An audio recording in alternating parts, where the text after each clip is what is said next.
안녕하십니까. 민법의 절대반지 이종근입니다. 네, 9월 달이 됐습니다. 이제 여러분들은 동형 모의고사를 이제 아마도 시작할 겁니다. 자, 이 동형 모의고사를 보게 되면 점수가 좋게 나오는 것보다는 좀 자기가 원했던 만큼 점수가 나오지 않는 경우가 많습니다. 이때 절대 실망하지 마시고 그냥 자신이 해왔던 그 페이스대로 가시면 됩니다. 그래서 민법을 범위를 넓게 확대하기 시작하면 굉장히 넓어집니다. 그래서 범위를 좀 좁혀지는 입장에서 넓히면 안 됩니다. 딱 핵심적인 것만 잡아서 공부할 수 있도록 제가 오늘 출제 포인트 설명드립니다. 우리가 시험을 공부할 때 이 원을 그린다면 100% 한다면은 우리가 보통 상이 있고요, 하가 있고 이렇게 중이 있으면 상이 한 30%, 하가 30%, 중이 40% 이렇게 출제된다고 보시면 돼요. 그렇다면은 요것이 이렇게 해서 이렇게 보시게 되면 마지막 정리 단계는 이 상을 잡으려고 전부 다 노력합니다. 상이 이거 30점밖에 안 됩니다. 그러니까 이 상하고 중을 더하는 이런 어리석음을 버리시고 우리 포인트는 과락 면하고 평균 60점, 하하고 중 여기다가 포인트를 두는 시험 준비를 하시는 것이 9월 달을 잘 견디는 방법입니다. 시험은 합격하면 되는 겁니다. 우수한 성적으로 꼭 합격할 필요가 없습니다. 그래서 상위는 보통 제가 버리지 않습니다. 패스합니다. 이 상위 지문은 제가 몇 가지 포인트 잡아들어서 던지고 더 이상 넓히지 마시고 우리는 바로 여기 있는 겁니다. 하하고 뭐다? 중. 여기에다가 포인트를 두고서 공부하실 수 있게끔 제가 핵심 출제 포인트를 설명드린 겁니다. 그래서 여러분들이 이것을 꼭 갖고 계셨다가 출제 포인트 갖고 계셨다가 문제 풀 때 이 범위를 벗어난 지문들은 상위가 될 것이다 라고 생각하시고 그냥 이렇게 마음을 좀 안정을 취하시면 되겠습니다. 출발하도록 하겠습니다. 출제 포인트 1편 총칙입니다. 총칙은 거기 보시면은 3편 채권이라는 타이틀이 있습니다. 총칙하고 3편하고는 전혀 관계가 없는가? 그렇지 않습니다. 그 563조에서 세 가지가 나오죠. 거기에 당사자 있고, 일방이 있고, 약정이 있고, 그 다음에 효력이 생긴다. 이렇게 세 가지 모습으로 나와요. 그래서 이것을 당사자 존재 이렇게 표현하고, 약정은 의사표시 존재 이렇게 표현하고, 효력이 생긴다는 얘기는 목적이 존재한다 이렇게 해서 이것을 성립요건이라는 타이틀로 여러분들한테 표시를 하는 겁니다. 그 다음에 성립했으면 그 다음에 이제 효력을 발생하려면 당사자가 이제 그게 나오죠. 능이란 단어입니다. 첫 번째 능은 의사 능력을 갖고, 두 번째 능력은 행위 능력을 갖고, 다음 의사 표시는 일치하고 하자가 없어야 되고요. 불일치하는 것을 알고 하고 모르고 할 수도 있고, 알고 하는 것을 혼자 할 수도 있고 짜고 할 수도 있다. 혼자 하는 것을 단독 허위 표시, 짜고 하는 것을 통정 허위 표시, 모르고 하는 것을 착오로 하고요. 하자 있는 것을 사기 강박이라고 표현합니다.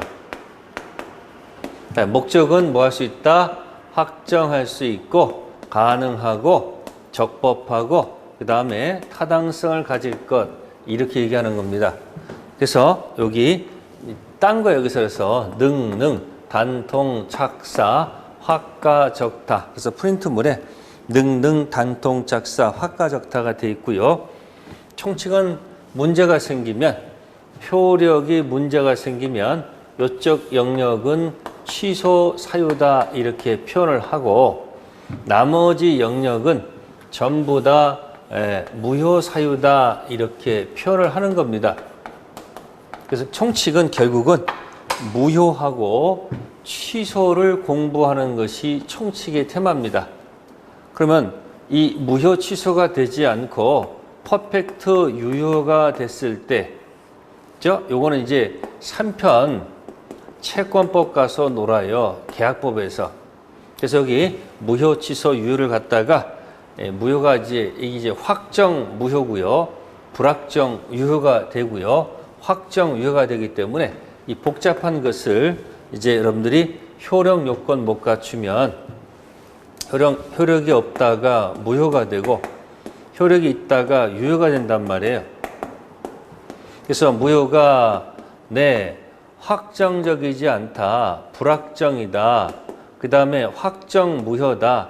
그럼 유효도 불확정 유효가 있고 확정 유효가 있지 않느냐. 그래서 이것을 1, 2, 3, 4로 해서 이걸 갖다가 원으로 표시했다, 그런 얘기예요. 그래서 제가 시작하자마자 민법의 절대반지 이종근이라고 했던 이유는 제가 절대반지라만 한 것은 아니고요. 학생들이 저한테 별명을 붙여준 거예요. 자, 이 원 때문에 1, 2, 3, 4 불확정 무효, 이게 불확정 무효, 확정 무효, 불확정 유효, 확정 유효. 요거는 성립을 전제로 해서 시작된 것이고, 그러면 아예 못 갖춘 것을 불성립이라는 틀을 가지고 노는 거예요. 학생들이 요거 가지고 시험 봤을 때 합격생들이 굉장히 도움을 받고 나중에 이것을 이해했더니 그냥 답이 보이더라. 그래서 요걸 보고서 절대 반지라고 얘기하는 겁니다. 총칙은 이 표 가지고 노는 것이다 생각하시면 돼요. 이거 가지고 대입해가면서 공부한다. 그럼 보시면 여기 있는 무효는 2번 타이틀이고요. 취소는 이쪽 타이틀이다. 그런 얘기예요. 자, 이거 가지고 이제 한번 시작해 보겠다. 그런 뜻입니다. 자, 첫 번째 나온 것이 이제 5표시 무효의 원칙이라는 타이틀 나옵니다. 요거는 시험 준비할 때는 꼭 기억하셔야 됩니다.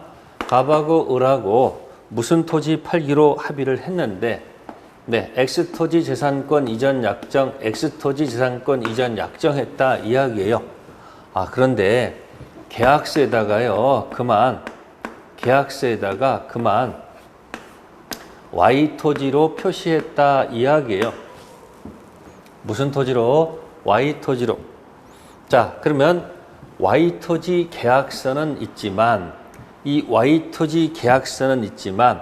그 563조에 대입하게 되면 Y토지 재산권 이전 약정한 적은 없습니다. 그래서 Y토지 계약서는 있지만 여기 Y토지는 불성립. 자, 이걸 계약법에서는 불합의라고 얘기해요. 요거는 계약법에서는 합의라고 해요. 그렇다면 여기서 Y토지 계약서는 있지만 미안하지만 Y토지 계약은 뭐다? 성립이 안 됐다. 그러게요. Y토지 매매 계약은 약정한 적이 없어요. 계약서에 잘못 표시한 것이죠. 따라서 Y토지는 불성립이고, X토지는 계약서는 없지만 X토지는 성립했고 1, 2, 3 아니고 퍼펙트 유효다. 그런 얘기예요. X토지 매매는 뭐하다고? 퍼펙트 유효다. 위치를 보란 얘기예요. 그러면 우측에 109조 차고란 말 있잖아요. 차고 위치는 여기예요. 여기 차고 취소는 3번을 쓰는 거 아닙니까? 위치로 공부하는 거예요. 차고가 있으면 뭐 할 수 있다? 취소 can, 영어로 할게. 취소 can 할 수 있다. 그러면 당사자가 불일치를 모르고 했다 하더라도 Y토지는 불성립이니까 이쪽 가서 차고 취소란 말씀은 안 되겠고, 위치로 파악하라는 얘기예요. 외우지 마시고, X토지는 퍼펙트 유효니까 이쪽 가가지고 차고 취소란 말씀은 쓰면 안 된다. 그런 얘기예요. 그래서 5표시 무효에서는 절대 차고 취소란 말을 쓸 수 없다는 거. 그래서 가셔서 5표시 무효의 원칙에서는 절대 차고 취소란 말이 나올 수 없다는 거 기억하시고, 자, 또 다시 우측 가서 차고로 인한 의사표시 들어가서 법령상 제한이 있고요. 법률에 착오가 있습니다. 그 법령상 제한은 여기다 원을 그릴게요. 법령상 제한은 네, 착오 취소의 문제로 다루지 않습니다. 그래서 보통 법령상 제한을 모르고 사게 되면 사신 분이 모르고 싶겠죠. 그러니까 법령상 제한은 뭐다? 중요 부분의 착오다. 자, 이렇게 해서 취소를 하고 싶은데 판례는 착오 문제로 다루지 않는다는 겁니다. 이게 판례 태도입니다. 그리고 법령상 제한은 동기의 착오에 지나지 않는다. 동기의 착오. 그러면 보통 이 동기를 마음속에 있는 동기를 보통 표시했을까요? 안 했을까요? 네, 표시를 안 했을 거란 얘기예요. 그러면 착오가 아니란 얘기예요. 결국 중요 부분 착오가 뭐다? 아니다. 그런 얘기 때문에 취소할 수가 없습니다. 그러면 하나 계속 연장 팁을 드리면 법령상 제한은 계약 자체는 퍼펙트 확정 위로 보고 판례 태도예요. 네, 계약법 가면 맨 끝에 매도인의 담보 책임이 있어요. 자, 담보 책임 두 가지가 있습니다. 네, 권리의 하자란 말이 있고,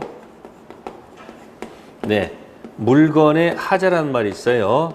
판례는 권리 하자로 보지 않고 물건 하자로 다룬다는 거, 그게 판례 태도입니다. 기억해 두시면 좋아요. 이 법령상 제한을 계약법에서는 법률적 장애라고 해요. 법률적 장애다 이렇게도 표현한다는 거. 자, 팁 하나 설명드렸고요. 자, 법률의 착오는 양도소득세에 관한 얘기입니다. 그래서 양도소득세가 부과되는데 부과되지 아니할 것이라 믿고 계약했을 때 그것이 중요부분 착오가 되면 취소할 수 있으니까 그 글자를 헷갈리지 않도록 법령상 제한 하나 기억해 두시고, 하나 팁 드리면 또 하나가 있어요. 요거 할 때 뭐냐면 면적이 부족하다라는 말이 한번 나올 거예요. 면적 부족. 자, 면적이 다소 부족하다. 면적이 다소 부족했을 때 역시 산 사람은 물르고 싶을 때가 있을 거란 얘기죠. 그래서 슬그머니 가서 중요 부분의 착오다. 그래서 나 이거 취소하겠다. 인정을 안 한다는 겁니다. 여기서 끝내지 마시고요. 자, 계속 연결되는 거 좋아요. 코디를 하라는 얘기예요. 계약 자체는 유효로 가고요. 특징, 매도인의 담보 책임으로 가요. 자, 이게 권리하자일까 물건하자일까 찍어보세요. 면적 부족은 물건하자가 아니고 권리하자로 본다는 거. 자, 이따 나올 거예요. 그래서 나중에 요거 두 가지는 결국은 착오하고 이렇게 매도인의 담보 책임, 착오 취소 못했을 때 계약 자체는 유효가 되는 것을 전제로 해서 담보 책임으로 연결되는 것까지 연결해 주시면 시험 볼 때 굉장히 도움이 될 것이다. 자, 그 다음에 대리인 사기가 나와요. 다른 건 아니고요. 갑의 대리인 자주 나올 겁니다. 갑의 재산권 이전할 것을 약속을 정하고 상대방도 약정을 해요. 외우지 마시고. 자, 외우는 게 아니고 포인트를 잡아 드리는 거예요. 자, 효력이 생긴다. 그럼 효력이 생기는 것은 누구하고 누구 사이의 문제예요? 갑하고 병의 문제로 가는 거예요. 자, 요걸 갖다가 현명했다라고 얘기하죠. 본인 이름 표시했죠. 그럼 갑은 뭐 달라? 갑은 대금 달라는 효력이 생기고 이쪽은 재산권 달라는 효력이 생기겠죠. 다시 여기다 원 그리면 되겠네요. 원 이렇게 그리면 되잖아요. 자, 그러면 이제 사기 칠게요. 사기가 난무합니다. 병을 사기했어요. 이 약정에 문제가 있죠. 판단 기준은 을 기준 판단, 단 효과. 자, 사기는 뭐에 관한 얘기죠? 취소죠. 그러면 이쪽 오겠죠. 그러면 취소는 누가 하는 거예요? 을이 하는 거예요? 갑이 하는 거예요? 네, 갑이 취소권을 갖는다. 그런 얘기죠. 또, 자, 을이 병을 기망했다. 거기는 이제 대린사기죠. 을이 병 기망하면 이 약정에 문제가 있죠. 네, 그러면 병은 취소할 수 있겠죠. 자, 이때 대린 사기가 들어왔을 때, 네, 이제 결정하는 거예요. 대리인 사기가 들어왔을 때, 네, 이걸 110조 2항의 제3자 사기로 취급하지 않는다는 얘기예요. 그래서 대리인 사기가 나오면요, 그놈이 그놈이다. 즉, 을하고 갑은 동일시하기 때문에 병은 언제든지 취소합니다. 그래서 대리인 사기가 나오면요, 110조 2항을 적용하지 않고, 네, 그 앞에 있는 110조 1항을 적용한다라는 것입니다. 기억해 두세요. 대리인 사기는 그놈이 그놈이기 때문에, 자, 갑이 그 사실을 알았든 몰랐든 관계없이 무조건 취소. 적어도 그건 기억하세요. 자, 단 이제 하나 첨부 드리면, 포인트 드리면, 병이 갑 기망했을 때는 이 약정은 문제없기 때문에 이 계약은 퍼펙트 유효하다는 것. 헷갈리죠? 자, 그림 보세요. 이 안에 있는 사람이 당하면 취소고, 바깥에 있는 사람이 당했을 때는 이건 약정은 문제없기 때문에 계약은 퍼펙트 유효한 겁니다. 모의고사 때 주로 나옵니다. 자, 기출문제는 대리인 사기만 기억하세요. 무조건 취소. 네, 그렇게 해서 대리인 사기 꼭 정리 잘 해두시고요. 그 다음에 이제 복대리가 할게요. 네, 여기다 갖다 붙이면 되겠네. 네, 을. 자, 을이 다시 을투를 갖다가 선임해서 계약하도록 이렇게 유도하는 경우가 있습니다. 그럼 여자가 최초의 대리인이죠. 을이 뭡니까? 여기 복대리란 말이에요. 복대리. 무슨 대리? 복대리. 그러니까 대리인이 병하고 하는 것은 대리행위고, 다 그림에서 연유하는 거예요. 대리인이 복대리, 이 복대리가 하는 요게 바로 무슨 행위다? 요렇게 여기 하는 게 복자를 행하는 게 무슨 행위? 복임행위다. 자, 을투도 갑을 대리해야 되겠죠? 그래서 대리인의 복임행위는, 대리인 자신의 이름으로 하고, 대리인의 대리행위는 본인 이름으로 하지요. 그래서 대리인의 복임행위와 대리인의 대리행위 반드시 구별할 것. 그리고 자, 임의 대리는 함부로 선임할 수 없고 본인 허락 또는 부득이한 경우에 선임할 수 있다는 거. 자, 법정 대리는 언제든지 선임할 수 있다는 거. 네, 그래서 그 복대리에서 대리인의 자, 대리 행위와 개념을 헷갈리면 안 돼요. 복대리 가는 복임 행위 반드시 정확하게 구별하셔서 복대리 나오면 절대 틀리지 마세요. 복대리는 30분 공부하면 맞출 수 있다는 거. 자, 그 다음에 이제 협의의 무권 대리가 있어요. 네. 협의의 무권 대리는 원으로 그려드릴게요. 자, 협의의 무권 대리는 원으로 그려드리면 불확정 무효 상태에 있다. 무슨 상태요? 불확정 무효. 이렇게 할게요. 자, 여기 1, 2, 3, 4번 있어요. 그러니까 총칙은 이 원을 잘 활용하시면 답이 나와요. 위치 파악하면 돼요. 협의의 무권 대리는 무슨 상태에 있다? 불확정 무효 상태에 있다. 그런 얘기예요. 그래서 무권 대리는 불확정 무효니까 본인께서 본인 갑이 이 무권 대리를 인정하겠다. 그게 추인이에요. 추인하면 4번 가는 거고요. 책임 안 질래나. 추인 거절하면 2번 간다. 그런 얘기예요. 그러니까 왔다 갔다 하니까 당연히 시험 문제 꼭 내고 싶을까요? 안 내고 싶을까요? 그래서 이 무권 대리는 자, 99.9%도 아니고요. 네. 100% 나오는 문제다라고 기억해 두실까? 협의 무권 대리는 100% 나오는데 그 조문을 잘 정리하면 되지 않습니까? 그래서 그 협의 무권 대리를 일단 조문상 들어갈게요. 상대방이 계약했단 말이에요. 누구랑? 무권 대리인이랑 계약했다. 그 얘기예요. 그러면 이 계약은 확정 무효로 보지 않고 일단 불확정 무효 상태에 있다고 가정했다. 그 얘기예요. 그러면 조문 따라 들어가면 상대방은 이 계약에 대해서 머리가 아프니까 원하지 않을 수도 있고 그래도 한번 해봐야 되지 않겠는가 원하는 경우도 있다는 얘기죠. 그래서 원하지 않으면 134조 철회권을 던진다. 그런 시스템을 갖고 있는 거예요.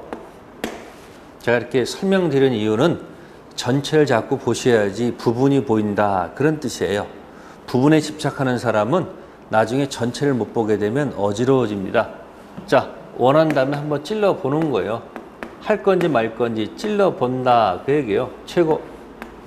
자, 흐름이에요. 이게 최상 처리예요. 최고권 상대방 거, 철회 거 상대방 거. 그럼 최고가 누구한테 갔어요? 본인한테 갔을 거 아니에요? 그럼 본인도 둘 중 하나겠네. 원하거나 뭐하거나. 본인도 뭐하거나 원하거나 원하지 않거나 둘 중 하나겠죠. 원한다면 추인권 던지면 되죠. 원하지 않으면 추인 거절권 던지면 된다. 그 얘기예요. 자, 만약에 추인 거절권이 막히게 되면 이제 이때는 상대방이 무권 대리한테 책임 물으면 되지 않을까? 그죠? 그래서 조문상 최고는 거기 조문에 131조가 돼 있고 그 다음에 최고 던져서 본인이 추인하고 추인 거절하는 것은 132조하고 133조가 있다 이야기예요. 그리고 하기 싫었다는 것이 최고가 134조고 아마도 여기서는 추인을 거절하게 되면 개빡친 상대방은 어차피 못 가져오니까 무권 대리한테 책임 묻는 것이 그게 135조다 그런 얘기예요. 책임 묻는 게 몇 조? 135조다. 거기 그래서 조문 숫자대로 그대로 예쁘게 정리해 놓은 거예요. 자, 이래놓고서 이제 조문마다 분석하는 거예요. 그래서 상대방 최고에 대해서 특질은 아무런 반응이 없을 때, 침묵이 지켰을 때는 침묵은 추인한 것으로 보지 않고 추인 거절로 간주한다는 거죠. 자, 원하지 않아서 나온 것하고 침묵 지킨 추인 거절 차이가 있겠죠. 그래서 조문 분석을 철저히 하셔야 됩니다. 조문상 하나 특징 134조의 안때, 즉 철회는 악의일 때는 인정하지 않습니다. 선의일 때만 인정하도록 돼 있죠. 조문상. 그럼 131조 최고는 어차피 찔러보는 거니까 선의든 악의든 다 최고할 수는 있다는 거. 그래서 그 협의의 무권 대리를 가지고 연습을 좀 해둘 필요가 있습니다.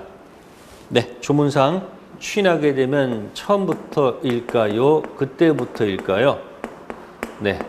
당연히 그때부터란 말은 논리가 안 맞고 처음부터 확정 이유가 되겠죠. 이렇게 돌아가는 협의 무권 대리 가지고 꼭 시험 문제가 나오니까 꼭 정리해 두실 필요가 있다. 그런 얘기예요. 조문 분석이 먼저다. 그런 얘기입니다. 꼭 정리해 두시고 또 여기서 포인트 더 드린다면 팁 드리면 본인이 사망했을 때 무권 대리인 망나니 아들이 사고 치는 바람에 본인이 사망하게 되면 이 두 가지가 상속돼요. 근데 상속받아도 무권 대리인이 자신이 과거에 한 계약을 추인 거절해서 무효 만든다는 것은 논리가 안 맞겠죠. 그래서 무권 대리인이 본인을 단독 상속하면 이 계약은 퍼펙트 유로 보기 때문에 본인이 갖고 있던 추인 거절권 행사하는 것은 논리가 안 맞겠다. 자, 그래서 협의 무권들이 꼭 정리해 두면 좋겠습니다. 자, 그 다음에 이제 추인의 종류 들어갑니다. 네, 추인의 종류. 다시 원 가지고 노는 거예요. 그래서 총칙은 이 절대 반지 가지고 놀면 해결 못할 게 없다. 그 얘기예요. 두려워하지 마세요. 기출 문제에 나왔던 지문이라도 제대로 파악하고 시험장 들어가면 돼요. 보통 모의고사라든지 장판지 이런 시중에 나와 있는 문제지를 보게 되면 너무 택도 없이 지문이 어려운 경우가 너무 많습니다. 자, 거기 나와 있는 것들은 잘못됐다는 얘기가 아니고 상 30%까지도 포함하는 지문이기 때문에 그렇다는 얘기예요. 절대 쫄지 마세요. 자, 추인 종류 여기다 갖다 대입할게요. 원에다가 추인 종류 세 가지예요. 자, 무건대리 추인, 무형의 추인, 취소할 수 있는 추인. 갖다 보세요. 자, 4번만 퍼펙트 문제 없고 1, 2, 3번만 문제 있는 거 아니에요. 그러니까 불확정 무효를 추후로 인정하는 것, 확정 무효를 추후로 인정하는 것, 3번을 추후로 인정하는 것, 비교 대상이 다 있는 거예요. 네, 그러면 이제 비교 대상은 일단 요거랑 요게 비교되는 거예요. 요거랑 요렇게 두 가지 비교. 자, 1번 불확정 무효 추인은 거기 있는 133조 무건대리 추인이다. 그런 얘기예요. 무슨 추인이요? 무건대리 추인이다. 그 얘기예요. 자, 그 다음에 2번 추인은 무효행위 추인이다. 이 얘기예요. 처음 듣는 거 아니잖아요. 이렇게 조각조각 돼 있는 것들을 자, 이렇게 있는 것을 묶는 겁니다. 이렇게 조각조각 돼 있는 것들을 묶어서 세트로 코디해서 내 것으로 만드는 게 9월달 목표입니다. 그러면 1번 추인은 이거는 네, 그때부터 자, 가는 것이 말까? 처음부터 가는 것이 말까? 네, 그때부터가 아니고 처음부터고. 두 번째, 확정 무효를 추인할 때는 네, 그때부터 새로운 법률 행위하는 것일까? 처음부터 유효가 되는 것일까? 말이 안 되죠. 처음부터가 아니고 언제부터다? 그때부터. 그러니까 아까 저기 무건대리 추인이 처음부터면 확정 무효 추인은 알고 추인했을 때는 그때부터 뉴 계약한 것으로 본다. 네, 그것이 무건대리와 무효 추인의 조문의 차이고요.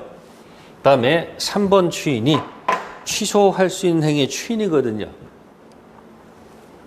뭐 할 수 있는 거예요? 취소할 수 있는 행위의 뭐다? 추인이야.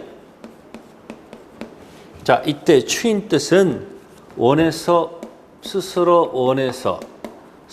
원해서 취소를 포기하겠다는 의지죠. 자, 그러면 이 원해서 취소 포기하는 것하고 원튼 원하지 않든 네, 법률 규정에 의해서 취소 포기로 간주하는 경우도 있죠. 네, 이것이 바로 법정 추인이다. 그런 얘기예요. 그러면 이 법정 추인은 본래 추인이 아니죠. 짝퉁이야, 짝퉁. 이런 것들은 전부 다 자기가 원해서 하는 건데 이건 짝퉁 추인이에요. 그래서 밑에 보시면은 요걸 갖다가 줄여서 이게 네 글자니까 이걸 이미 추인이다라고 표현을 하는 거고 요거는 무슨 추인? 법정 추인이다라고 표현하는 거죠. 네. 그래서 이미 추인은 자기가 원해서 하는 것이고요. 이건 법률 규정이에요. 그러니까 이쪽은 원해서 하는 거니까 취소의 존재를, 취소권 존재를 인식했을 때만 인정하는 것이고 이건 법정 추인이니까 이건 취소권 존재를 인식했는가, 인식하지 않았는가 이건 물을 이유가 없죠. 그래서 145조 법정 추인. 그래서 꼭 나오죠. 그래서 여기 이의를 보류하지 않고 추인할 수 있는 후 전의경담 양강할 때 무슨 추인? 법정 추인. 전의경담 양강할 때 무슨 추인? 법정 추인. 그래서 액션, 취소권자가 액션 취했을 때는 법정 추인. 근데 취소권자가 액션 취하지 않았을 때 법정 추인하는 것이 네, 여기 이 양. 그죠? 이행 청구 있죠. 그래서 청양고추 맵다. 상대방의 이행 청구, 취소권자 액션 취한 거 아니죠. 상대방의 권리 양도한 것도 액션 취한 거 아닙니다. 그래서 모를 때는 청량 골라놓고 찍으면 둘 중 하나가 정답일 것이다. 그래서 정리하셔야 돼요. 임의 추인과 법정 추인, 법정자 들어가면 시험거리가 된다는 거 기억하시면 돼요. 네, 그러니까 결국은 3번 영역도 시험 문제에 꼭 나온다는 얘기죠. 네, 1번 시험 문제 나오고 3번 시험 문제 꼭 나오니까 정리하실 밖에 없습니다. 자, 그다음에 끝으로 조건과 기한입니다. 조건 기한은 한 문제짜리인데 꼭 표현한 게 뭐냐면 조건 기한은 이것이 성립이 아니고요. 효력에 관한 것이란 꼭 기억하셔야 돼요. 그래서 정지 조건은 성취 그때부터 효력이 생기고 해제는 그때부터, 시기 그때부터 발생하고 종기 그때부터 소멸합니다. 조문 구조가 같아요. 1항, 2항. 자, 두 번째 조건은 특약을 맺으면 사망에 따라서 소급표가 인정이 돼요. 특약의 소급표가 인정될 수 있는데 기한은 152조 3항에 없어요. 그래서 이쪽은 뭘 맺어도 특약을 맺어도 소급표가 인정될 수 없다는 거. 그 다음에 조건에서 계산 공식 있죠. 정지는 플러스고요. 해제는 마이너스라는 거죠. 연습해 보세요. 기성이 정지면 플러스는 플러스로 갈 수밖에 없고요. 기성이 해제면 플러스 마이너스는 마이너스. 다음 불능이 정지면 마이너스 플러스는 마이너스가 되겠죠. 자, 불능이 해제면 마이너스는 플러스가 되겠죠. 이것도 가서 기억하시면 돼요. 네, 이렇게 해서 간단하게 총칙하는 내용들을 살펴봤습니다. 요거는 굉장히 기본 중에 기본입니다. 그래서 10문제 중에 이런 것들이 분명히 어딘가 들어가 있습니다.